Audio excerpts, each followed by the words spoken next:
What's up, guys? It's Cole from Angling Sports and Mr. Quiet from Angling What's Sports. going on, everyone? We are here on Lake St. Clair. We're not going to be smallmouth fishing today. We're going to expose a little green fish fishery out here today. We're going to be going to fish the junk.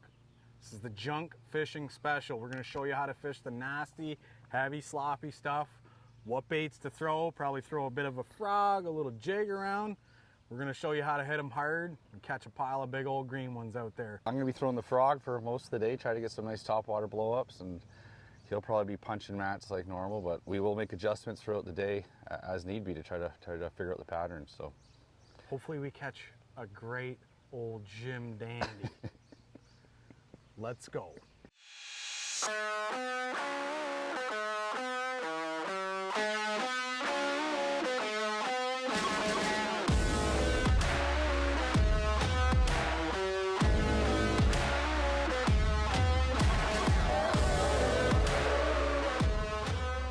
Alright guys, so one of the best ways to go about this, because we're fishing, it's a dredged canal here, so it's deep over the center of it, and then it flattens up on each side. And that's where you see all these pads and cheese and matted up milfoil. So basically these fish use this edge like a highway. They'll slide out in the channel when they are inactive and they don't want to feed, and they're just kind of docile and cruising around. And what they'll do when they're ready to feed, they'll slide up and get around these edges of this grass. So basically, I mean, this thing's only 20 yards wide. John goes down the one side, fishes the one side. I go down parallel the other side. It's the best way to go about it. It's the most efficient.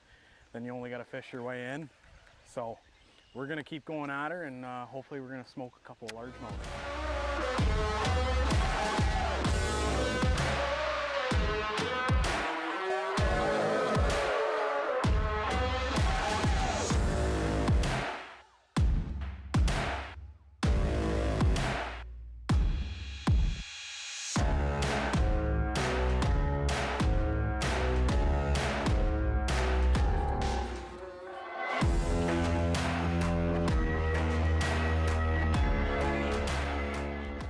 All right guys, we're out here power fishing today, fishing slop, fishing junk. When they won't come up and eat a top water, these two baits right here are awesome alternatives to get those fish to come and commit and react to the bait. And they go through the heavy cover very efficiently. That's the key part. They get in and out and they don't hang up. First one being a swim jig. That's a 3/8 ounce swim jig. Dirty Jig swim jig with a Strike King Rage Menace grub on the back of it. And the second bait is a Gambler Big Easy. And the way you rig the Big Easy, you take a 16th ounce tungsten bullet weight, put it on your line unpegged. That way when you kill it over a hole in the grass, it falls straight down in rather than gliding through it. 6/0 screw lock hook, Gamakatsu, super line. Bury it in there and Texas rig it. If you're fishing stuff that's matted up and sloppy, the Big Easy works a little bit better. When you're fishing more submerged stuff or reeds or pencil reeds, I find the swim jig works better. Basically, with the Big Easy, all you're gonna do, take that bait, launch it out there as far as you can, hold your rod tip up and a steady stop and go retrieve. You want to kind of wake that bait just under the surface. Speed it up, slow it down, change your retrieve a little bit. You don't just want to do the same thing all the time coming back in. That's basically how you fish a Big Easy. The rod you're going to use, 7/4 heavy action, 65 braid, 8-to-1 gear ratio reel. For the swim jig, this is called the Alabama Shake. It's one of the more effective ways to get them to bite. Same deal, you're gonna bomb that bait out there. But this one you're gonna fish a little further down in the water column, so you're gonna let it sink.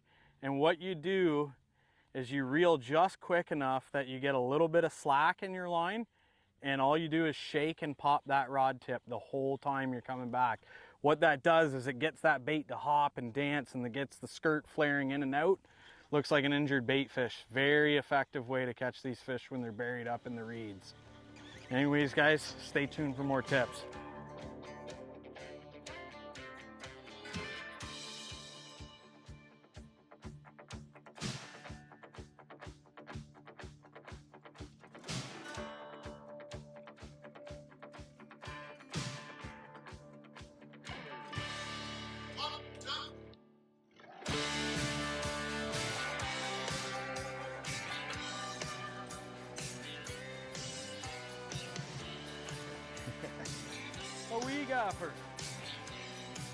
bully.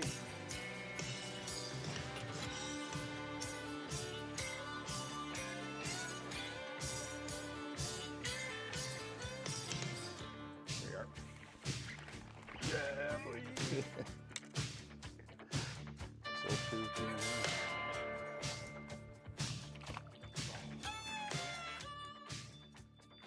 We're out here, see all this nasty sloppy stuff. We're punching through all this floating grass, all this chopped up stuff that's blown into these reeds.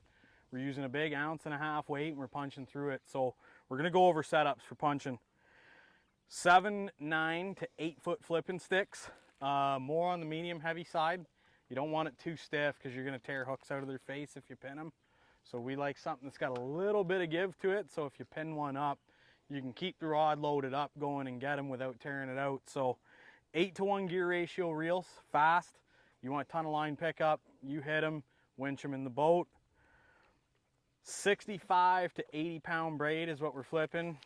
We throw 80 when we're down south. There's no need for it up here. 65 is pretty standard. Down to the business end, 1.5 ounce bullet weight, 4 or a 5/0 straight shank hook. We tie a snell knot on there for a reason. See how that hook kicks out to the side as soon as that weight gets pressure on it. When you're flipping a big weight, it has a tendency when you set the hook hard, it blows their mouth open. So that snell knot kicking that hook out helps the cause, helps the hookup ratio. The baits we like to use, Reaction Innovation Sweet Beavers, Strike King Rage Bugs, Missile Bait D-Bomb, any of that stuff. Any beaver bait's good for this. All you're doing is going in through the top, Texas rig it, bury that hook back in, make sure it's nice and weedless. The basic technique is this. You're gonna look at this, you're gonna kind of analyze it.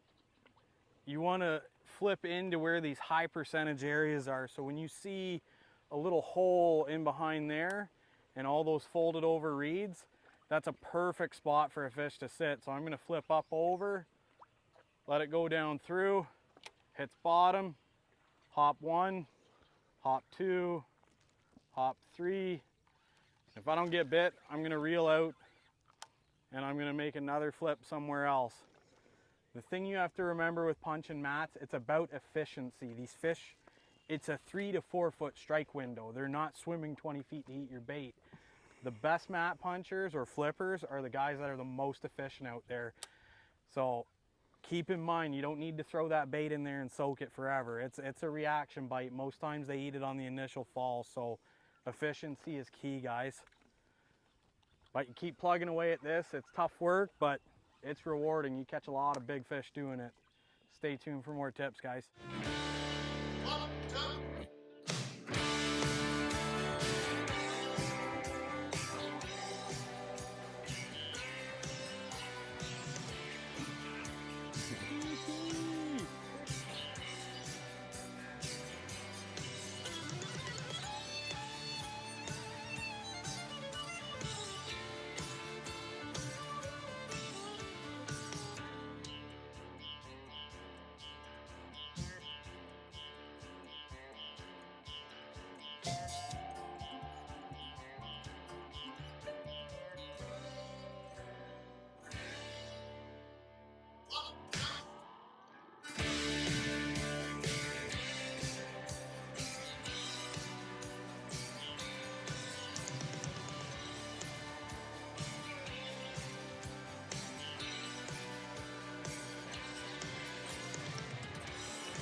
That's a big one.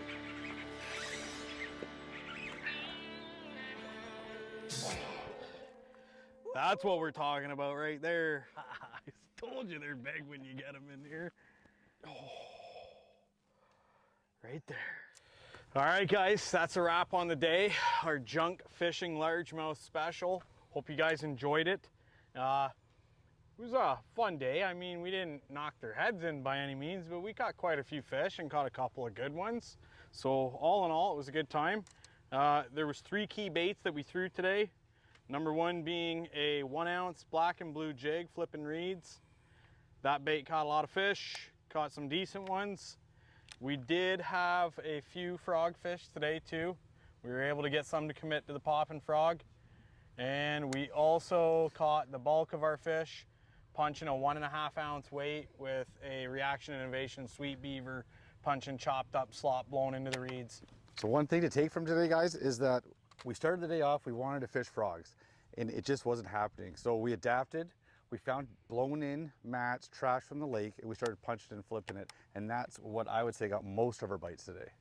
Yeah, don't go in with any preconceived notions. Keep an open mind, you'll make it happen. Anyways, guys, we appreciate all the love, and see you next time.